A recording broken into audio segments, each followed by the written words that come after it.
They came in the tens of thousands, moving across the hills of southern Africa like a dark tide, silent, disciplined, and utterly lethal. On the other side stood one of the most powerful armies the world had ever produced: redcoats, rifles, artillery, the full might of the British Empire. By the time the sun set on the 22nd of January 1879, over 1,300 British and Allied soldiers lay in the dust of a place called Isan Luana. It remains the single worst defeat the British Army suffered at the hands of an indigenous force in the entire history of its empire, and the world could not believe it. His name was spoken in the war councils of Europe. His kingdom stretched across what is today the eastern coast of South Africa. His army, over 40,000 warriors, had never been broken. King Cetshwayo Kambande of the Zulu nation was not a warlord born of chaos. He was a statesman, a strategist, and a man who understood with devastating clarity that the British had come not to negotiate, but to conquer. This is the story of the Battle of Isandlwana. Not a myth, not a legend, a factual, documented, catastrophic collision between empire and sovereignty, and the day Africa made the world take notice. If this is the kind of history that deserves to be heard, subscribe now, because what follows is not a story of savagery. It is a story of strategy, sacrifice, and the people who refused to bow. By the 1870s, the British Empire had colonized vast stretches of the African continent, but southeastern Africa presented a problem. The Zulu Kingdom, a sovereign, militarily organized nation, stood in the way of British plans to consolidate a confederation of South African territories under colonial control. The Zulu had built one of the most formidable military systems in the world. Their army, known as the Impi, was organized into regiments called Amabudo, age-based units that trained together, lived together, and fought together with extraordinary cohesion. Warriors carried the large cowhide shield known as the Ihau and the short stabbing spear called the Ikla, a weapon designed for close combat. They supplemented this with throwing spears, Isijula, and by 1879, a significant number of firearms captured or purchased over preceding decades. King Cetshwayo, who had consolidated power in 1873, presided over a kingdom of roughly 300,000 people and a standing army estimated at 40 to 50,000 men.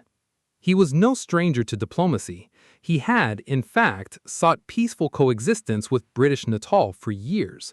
But British ambitions had no room for a powerful independent African state on their border. In London and in Cape Town, the policy was driven by men like Sir Bartle Frere, the British High Commissioner for Southern Africa, who was determined to bring the Zulu under British authority, with or without the blessing of his own government.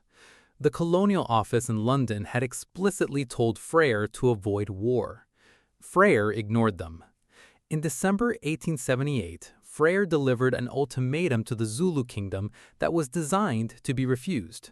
He demanded that Cetshwayo disband his entire military system within 30 days, effectively ordering a sovereign king to dismantle the very structure of his state. He also demanded the payment of cattle fines over border incidents and the acceptance of a British resident in the Zulu court. These were not the terms of negotiation, they were the terms of surrender. Cetshwayo refused. On the 11th of January, 1879, British forces under Lieutenant General Lord Chelmsford crossed the Buffalo River into Zulu territory. The invasion had begun. Chelmsford commanded a well-equipped force divided into 3 columns. The center column, the one that would march directly into catastrophe, numbered roughly 4,700 men, including British regulars of the 1st and 2nd Battalions of the 24th Regiment of Foot, along with Natal native contingent troops and a battery of artillery. Chelmsford was supremely confident. He had studied the Zulu and concluded they would not stand against disciplined British rifle fire. He expected a short campaign. He expected easy victory. He expected wrong. What Chelmsford did not know, or chose not to believe, was that Cetshwayo had already dispatched his main army. Approximately 24,000 warriors had left the royal kraal at Ondini on the 17th of January. They moved that night, rested by day, and consumed almost no supplies from the land to avoid detection. They were heading for Isandlwana. On the 21st of January, 1879, Lord Chelmsford led a significant portion of his force out of the camp at Isandlwana to investigate reports of Zulu movement further south. He left behind approximately 1,700 men under the command of Lieutenant Colonel Henry Pillane to hold the camp. Chelmsford had received intelligence suggesting the main Zulu impi was far to the east. He was wrong. The Zulu army was hiding. 24,000 warriors concealed themselves in the Negweni Valley, just 5 miles northeast of the camp. They had planned to wait until the 23rd, a day considered auspicious according to Zulu tradition, as the moon was new. But on the morning of the 22nd, a scouting patrol of Natal native horse stumbled directly upon the concealed impi while pursuing a herd of cattle. There was no choice. The Zulu commanders gave the order. The impi rose. A British officer who witnessed the moment from a distant ridge later wrote that the hillside seemed to move, as though the earth itself had come alive. What he was seeing was the greatest fighting force in sub-Saharan Africa deploying into its most famous tactical formation, the Imbondo Zankomo, the horns of the buffalo. The chest of the formation would advance directly at the enemy. The two horns, flanking columns moving at a sprint, would encircle the British camp from both sides. The loins, the reserve, would follow behind the chest. It was a total envelopment maneuver, executed at speed over broken terrain by men who had trained for it their entire lives. At approximately 11 in the morning, the battle opened. British companies formed defensive firing lines roughly half a mile from the camp. The opening volleys from the Martini Henry rifles, the most powerful infantry weapon of the era, were devastating. The Zulu advance was halted temporarily. Bodies fell in numbers. The warriors pressed forward anyway. The problem for the British was not firepower, it was position and ammunition. Pillane's men were spread across too wide a front. The defensive line stretched over a mile, too thin, too exposed, with no natural barriers behind them. As the Zulu horn swung wide and began to close, the flanks of the British line came under overwhelming pressure. Then came the ammunition crisis. Soldiers began running low. The reserve ammunition was stored in wooden crates inside the camp, sealed with copper bands that required tools to open. Supply runners struggled to keep pace. Some accounts describe officers refusing to hand out cartridges to units not their own regiment, a procedural rigidity that, in the chaos of battle, cost lives. By noon, the British left flank had begun to collapse. A company of the 24th Regiment, designated G Company, was the last to hold its position in good order, firing volley after disciplined volley as the Zulu center, the chest, closed to within a few hundred yards. But to their left, the horn had already swept around behind the camp.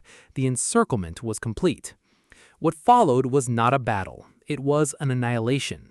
With the camp surrounded on 3 sides and ammunition running dry, the British defensive line collapsed in under 30 minutes. Warriors poured into the camp from the left flank, driving through tents, wagons, and supply lines. Fighting became hand-to-hand in the most brutal sense, men grappling, stabbing, dying at arm's length from one another in the dust between wagon wheels.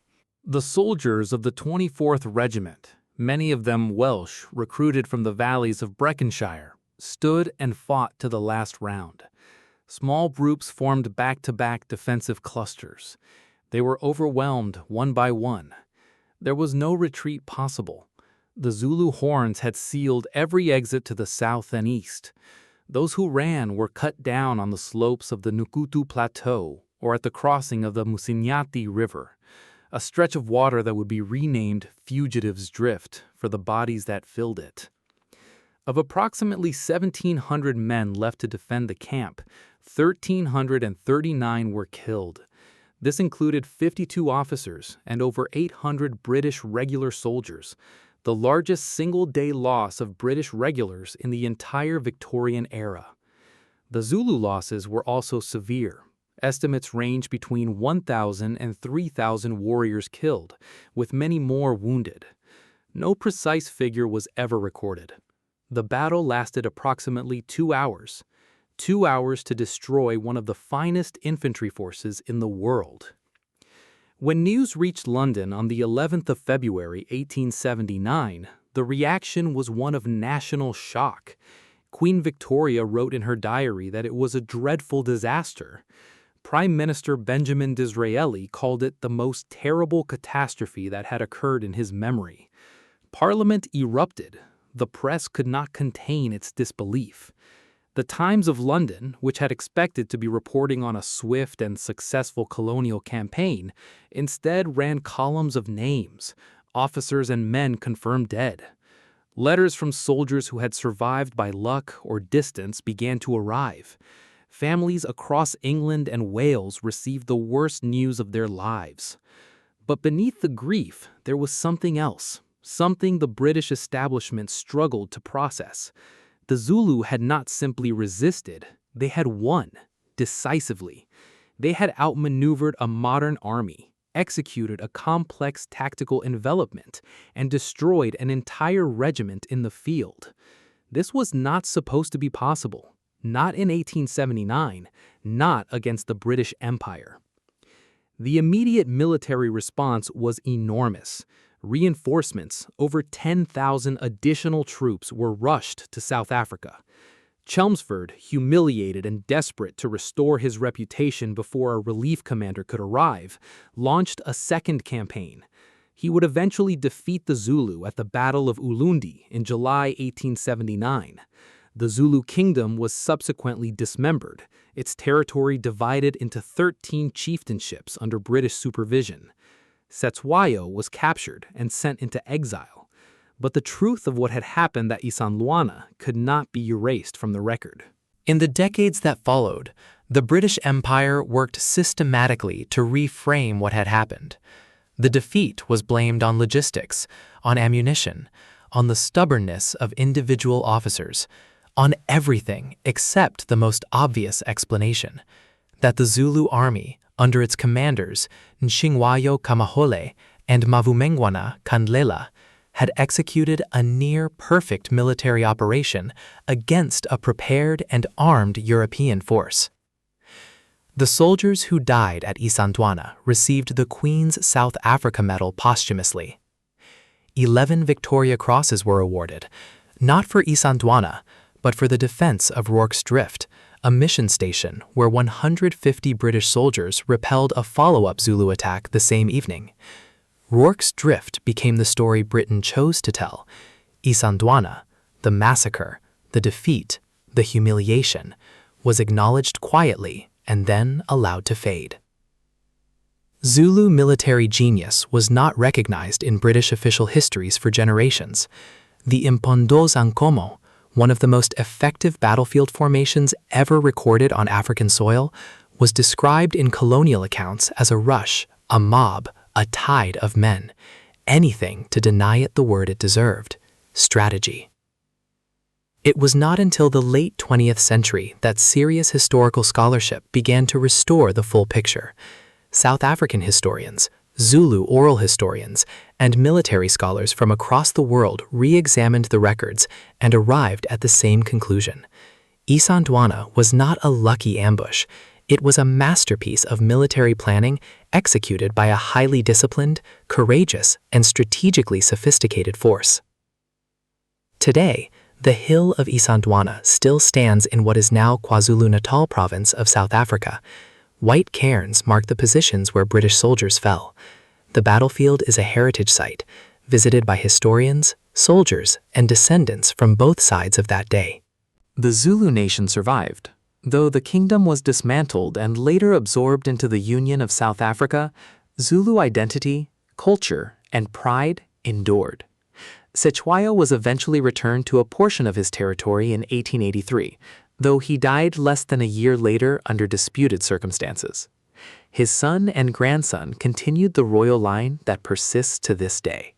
Nchingwayo Kamahole, the commander who led the Zulu force at Isandlwana, was never captured and died a free man.